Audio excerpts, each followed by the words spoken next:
Saudara-saudara, kita berjumpa kembali di pagi yang cerah ini. Mari kita kembali menghadap Tuhan sebelum kita melakukan pembacaan dan merenungkan firman. Kita berdoa. Bapa kami yang ada di surga, karena nama-Mu, datanglah kerajaan-Mu, jadilah kehendak-Mu di bumi seperti di surga. Terima kasih ya Tuhan, di pagi hari ini bersama seluruh keluarga kami, sanak saudara, anak-anak kami, famili kami, mau merenungkan firman-Mu Tuhan. Bimbing kami dengan Roh Kudus-Mu, di dalam nama anak-Mu Tuhan Yesus Kristus, kami memohon kepada-Mu dan berdoa. Amin.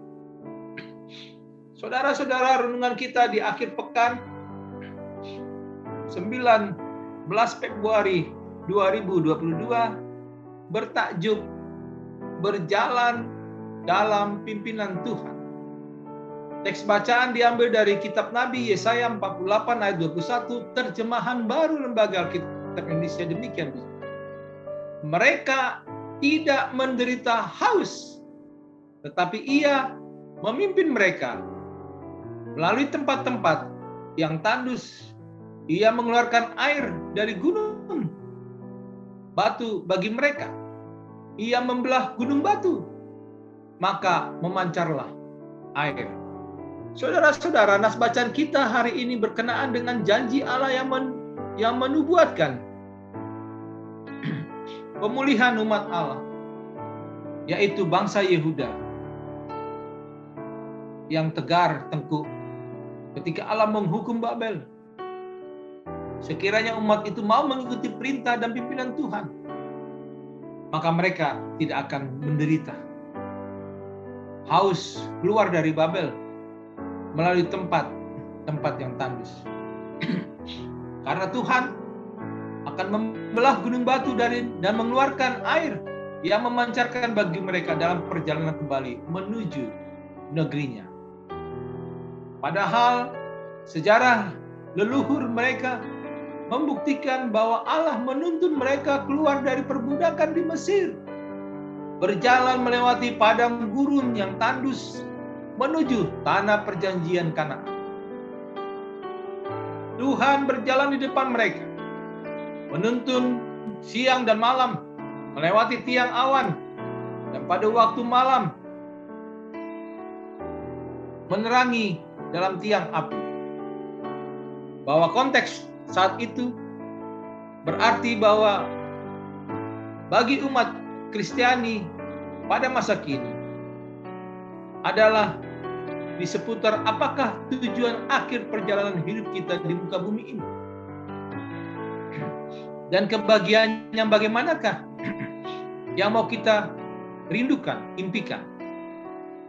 Saudara-saudaraku, Tuhan memberi kebebasan memiliki tujuan hidup serta kebahagiaan masing-masing, apakah melepaskan diri dari pimpinan Tuhan untuk meraih sekedar uang, jabatan, harta duniawi, dan lain sebagainya yang pasti akan berlalu, ataukah kita mau hidup dalam pimpinan Tuhan untuk memperoleh harta yang kekal di surga.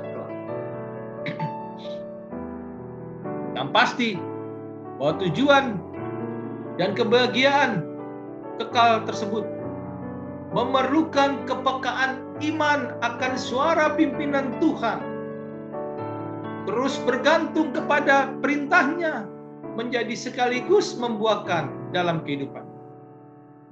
Saudara-saudara, berjalan bersama Tuhan dalam pimpinannya berarti kita melangkahkan iman kita untuk dengar-dengaran firman Tuhan, untuk dengar-dengaran suara Tuhan di sepanjang hidup kita.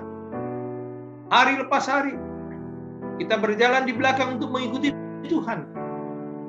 Maka dari itu dibutuhkan kesiapan hati untuk menanggalkan kehendak diri dan menyerahkan kehendak diri kepada kehendak Tuhan, agar kita bisa berjalan sesuai dengan arah firman Tuhan dan tetap fokus dalam pimpinan.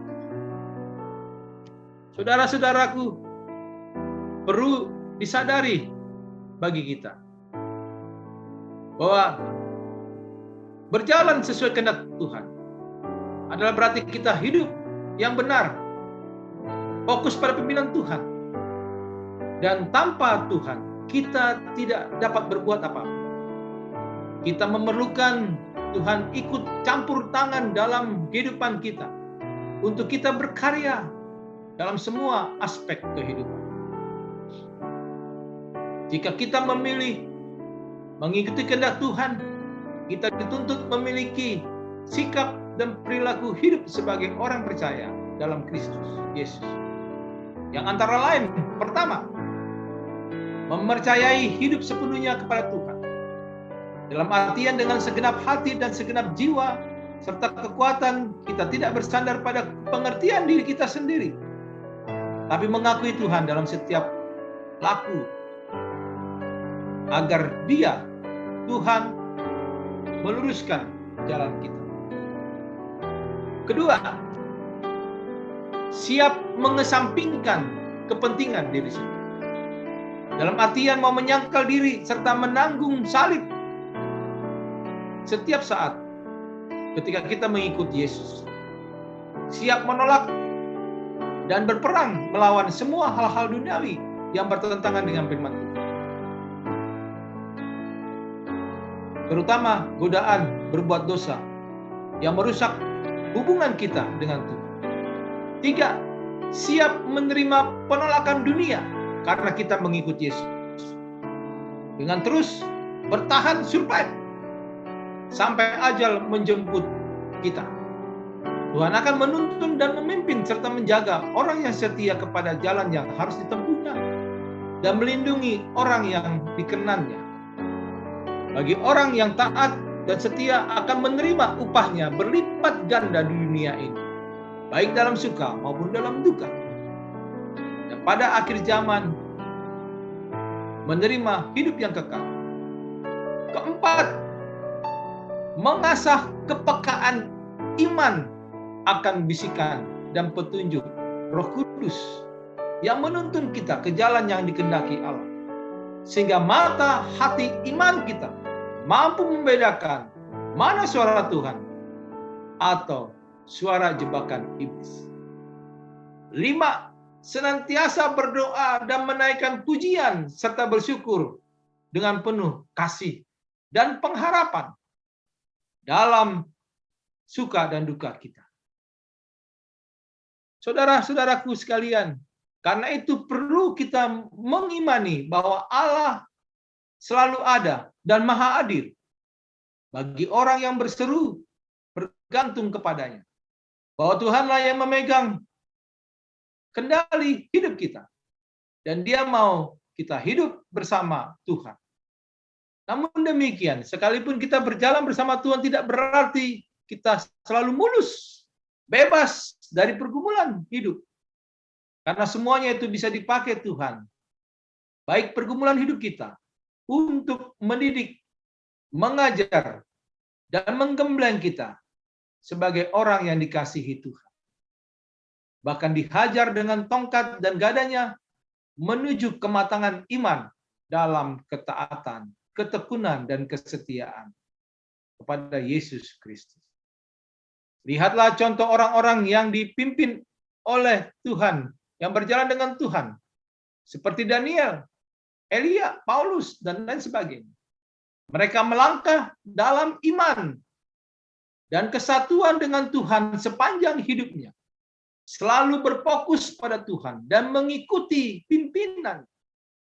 Berusaha hidup dalam kekudusan dan kesucian. Itu yang menjadi panggilan hidup kita. Seperti yang diungkapkan dalam Matius 6 ayat 33. Tetapi carilah dahulu kerajaan Allah dan kebenarannya. Maka semuanya akan ditambahkan kepadamu. Karena itu mari renungkanlah kembali bagaimana hidup kita dalam menjalani kenyataan ini.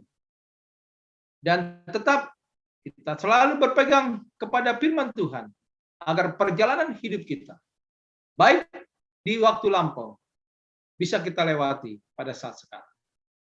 Selamat akhir pekan dan selamat bersuka cita bersama keluarga tercinta dalam menjalani hidup.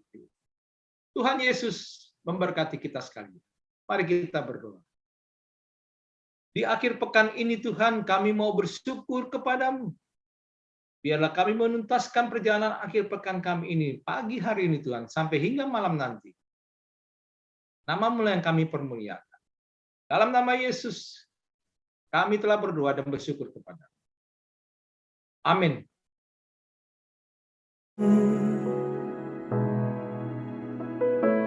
Lewati setiap persoalan,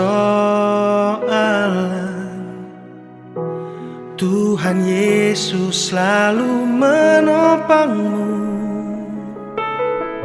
Jangan berhenti harap padanya.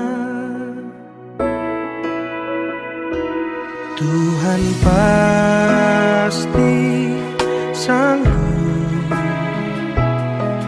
Tangannya takkan terlambat untuk mengangkatmu.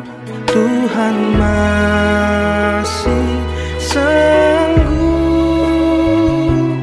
Percayalah, Dia tak tinggal.